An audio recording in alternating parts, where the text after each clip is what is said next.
r/AskReddit by Reddit. People who grew up in third world countries, what was the biggest shock for you when moving into a developed country?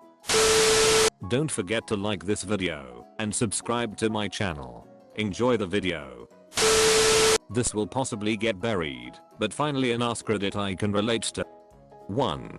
Toilet paper. Toilet paper everywhere. You don't have to bring your own to a public restroom because there's one in every stall here in America and it's free. 2.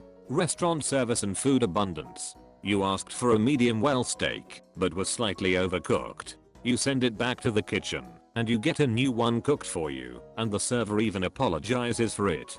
3. Black people. White people. Asian people. People with natural red hair. In my 15 years living in a small town in Central America, I saw maybe 2 black people, a handful of white people, the one Chinese restaurant owner, and 0 redheads. Now I get to see all kinds of people from all over the world, with different experiences and backgrounds. It's kinda neat.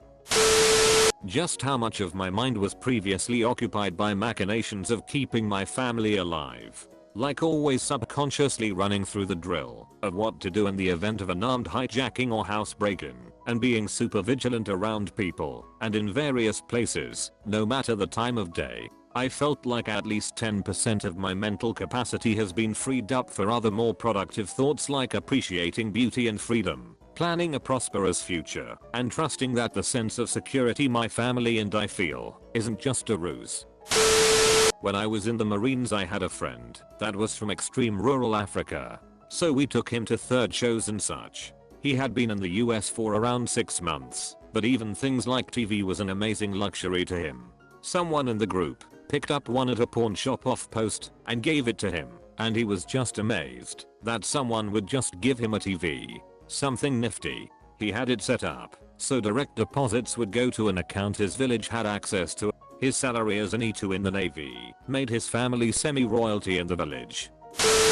I visited my cousins in the U.S. once. I was surprised that your houses don't have walls around them. There were only those fences at the side and back that pretty much anyone can jump over. Where I live the only houses who don't have walls surrounding them are those in compounds or subdivisions that have roaming security guards. Paid security guards, not volunteers like the neighborhood watch kind of thing. Edit. To the people asking, I'm from the Philippines, but it's interesting to see that other countries carry this tradition practice. Edit. Not really a wealthy family, but not really a from dangerous neighborhood. It pretty standard here to have at least a 2-meter tall concrete walls if you have middle income, but those poor ones just settle with barbed wire.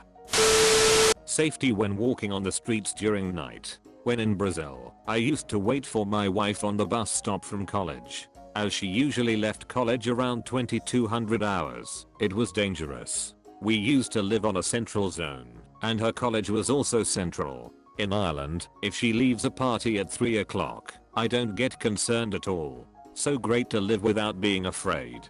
It took us about 1 year to relax. This happens a lot in South America. I'm from Chile, and is the same.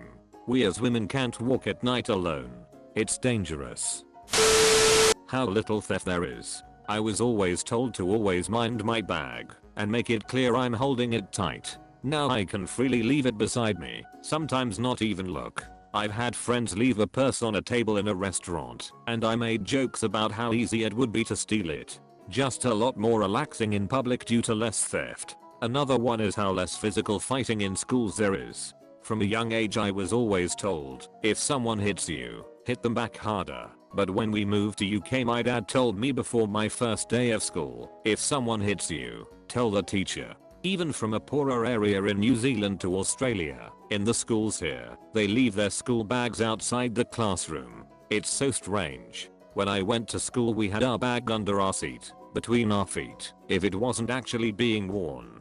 That being said, every time I'm in a crowd I'm thankful for the basically non-existent pickpocketing and stuff. I went to primary school in Australia and the only bad thing that happened to do with bags being outside the classroom was that one unknown student would take their fruits from their lunch and put it in a different student's bag every day, so they didn't have eat it. I don't think they ever got caught actually. It was always exciting to see who got the fruit each day.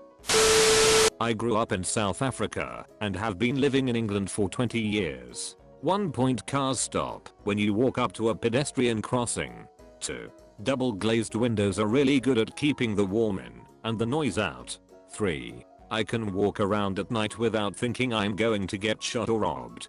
4. There are only a few people on building sites and the buildings get built in a quick and organized manner. 5. When things break, someone will come and fix it. I could go on all day. Edit. Wow, this thread has gone wild. Wish I could reply to all comments, but there are a lot. These are just the humble observations of a sad guy living in northeast England. It has gotten even worse here in South Africa over the years. I still live in one of the safest areas in the country, but we still live as if we will be attacked if the window is left open. I grew up in Johannesburg. I experienced all of the dangers firsthand, got robbed at gunpoint, had our family home broken into 6 times during my childhood. 3 of those times we were home. Can't believe I'm still alive when I think about it. Stay safe, bro. Coming from the worst country to a better one, it surprises me how easy it is to do a transaction online. Apply visa, do it online.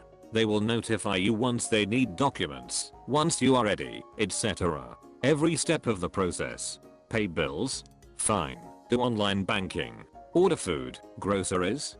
Do it online. Call for delivery. Schedule for appointment? Call. Do it online.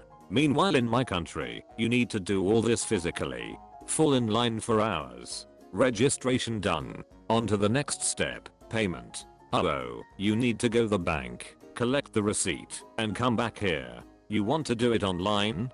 Good luck with the crappy websites and slow internet.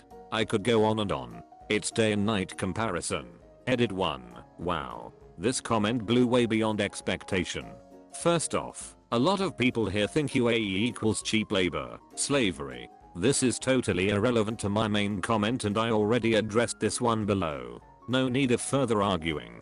I replied and I rest my case. Edit 2. Yes, with regards to this, PH is improving, but it is still way behind compared to other countries and I'm talking first-hand experience. I could give a long list of examples which you can see from my below replies. Edit 3. Never will I think that Germany and Japan are lagging in terms of online transaction as well. It's ironic in a way, since these 2 countries are famous in terms of technological advancement and durability, machines, appliances, and such. In my first year of university I had a Nigerian fellow living with me in halls who was an absolute riot.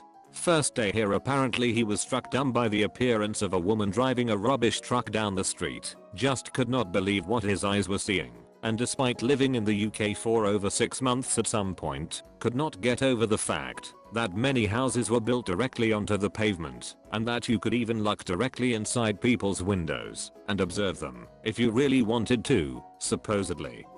Back home he lived in a compound surrounded by barbed wire and angry dogs. I remember sitting in the kitchen one day and he came in grinning from ear to ear. He was genuinely delighted by the fact that he had left some food exposed on his desk and returned later to find it intact and not devoured by insects. Then there was one incident where he came into the flat looking quite flustered and annoyed. I asked him what was wrong, and he explained to me that he'd been unable to get into his classes because there was a cat sitting on the steps up to the door. Confused, I asked how a cat was stopping him from going into his class, and he explained to me, quite seriously, that the cat was a witch and would turn into a snake and eat him. At first I thought he was taking the piss, so I started laughing, but no, he was genuine in his belief that the cat was, in fact, a witch. Apparently some parts of Nigeria are still quite superstitious, and cats are especially despised. The lights. So many lights from street lamps, traffic lights, huge buildings lit up all night. Oh, and the highways blew my mind. They were so wide and full of so many cars. I was 6, and I'll never forget that first drive from the airport to my new home in December. It was also my first time seeing snow. Edit. I joined Reddit a few days ago and today I got some awards and coins I'm not sure what you're supposed to do with. Thank you. Also, I moved from a small southern Croatian village, the Socialist Federal Republic of Yugoslavia at the time, 1989, to Toronto. Thank you for watching Reddit. Don't forget to like and subscribe for more r/AskReddit videos. Share your stories in the comment section below.